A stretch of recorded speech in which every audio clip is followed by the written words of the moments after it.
Assalamualaikum warahmatullahi wabarakatuh. Perkenalkan, nama saya Asis Sanjaya, NPM saya 1821026. Nah, di sini saya akan memaparkan hasil proposal penelitian saya yang berjudul mengenai analisis retorika pada kumpulan ceramah Ustadz Hendy Boni. Berikut hasil pemaparan saya. Baiklah, pada kesempatan kali ini di sini pemateri membahas pada bab 1 itu ada yang namanya latar belakang, rumusan masalah, tujuan penelitian, serta manfaat penelitian. Nah, pada latar belakangnya di sini, bahasa itu memiliki peran penting dalam hal berkomunikasi. Tidak jarang seseorang dalam menggunakan bahasa terkadang terlalu panjang ataupun rumit. Namun tidak sedikit pula seseorang yang menggunakan bahasa dengan kosakata yang terbatas. Tidak menutup kemungkinan bahwa bahasa sangat berperan penting dalam segala kegiatan masyarakat, seperti halnya keterampilan berbicara atau berretorika. Nah, di sini peneliti tertarik untuk mengkaji tentang retorika dari Ustadz Hendy Boni mengenai 5 hukum retorika atau biasa disebut dengan The 5 Canons of Rhetoric. Nah, rumusan masalah di sini penulis mengkaji mengenai 5 hukum retorika dari Ustadz Hendy Boni, yaitu inventionya, dispositionya, elocutio, memoria, dan pronauntia pada kumpulan ceramah Ustadz Hendy Boni. Nah, pada tujuan penelitiannya pun di sini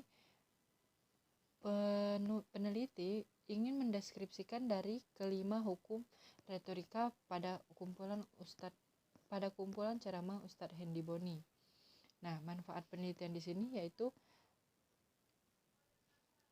memiliki 2 manfaat. Yang pertama itu secara teoritis dan praktis. Secara teoritisnya, penelitian ini diharapkan dapat menambah pengetahuan dan wawasan mengenai teori retorika, serta dapat dijadikan sebagai bahan acuan oleh peneliti lain agar dapat mendalami serta memahami mengenai ilmu retorika, yakni kemampuan dalam seni berbicara.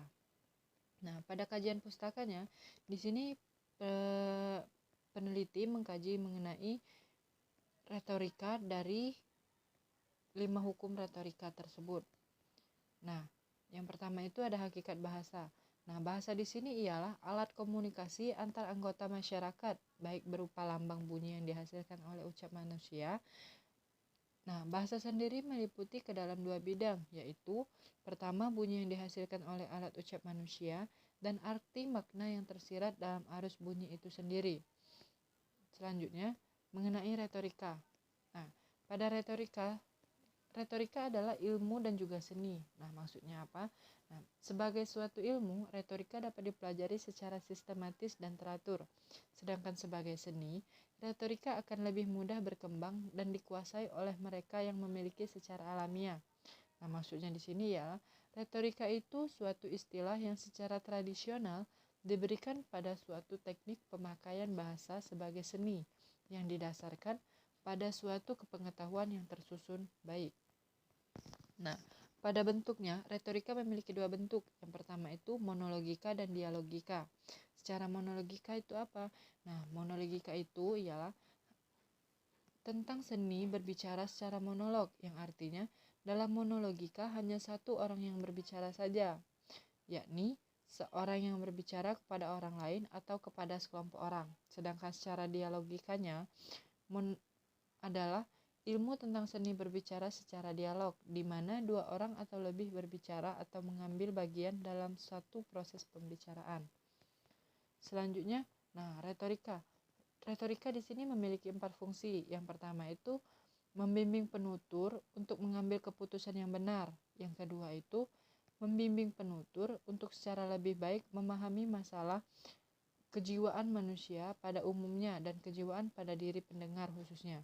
Selanjutnya itu membimbing penutur dalam menemukan ulasan baik yang artistik maupun yang non-artistik. Dan yang terakhir itu membimbing penutur dalam mempertahankan kebenaran dengan alasan-alasan yang masuk akal. Nah, ini mengenai tentang ceramah. Nah, pada bab 3 di sini ada yang namanya metode penelitian, data sumber data, teknik pengumpulan data, dan teknik analisis data. Langsung saja. Nah, pada data dan sumber data di sini Peneliti memiliki dua sumber, yakni data primer dan data sekunder. Sedangkan dalam teknik pengumpulan datanya, di sini peneliti menggunakan dua teknik, yakni teknik catat dan teknik dokumentasi. Serta pada teknik analisis datanya, di sini menggunakan reduksi data dan penyajian data.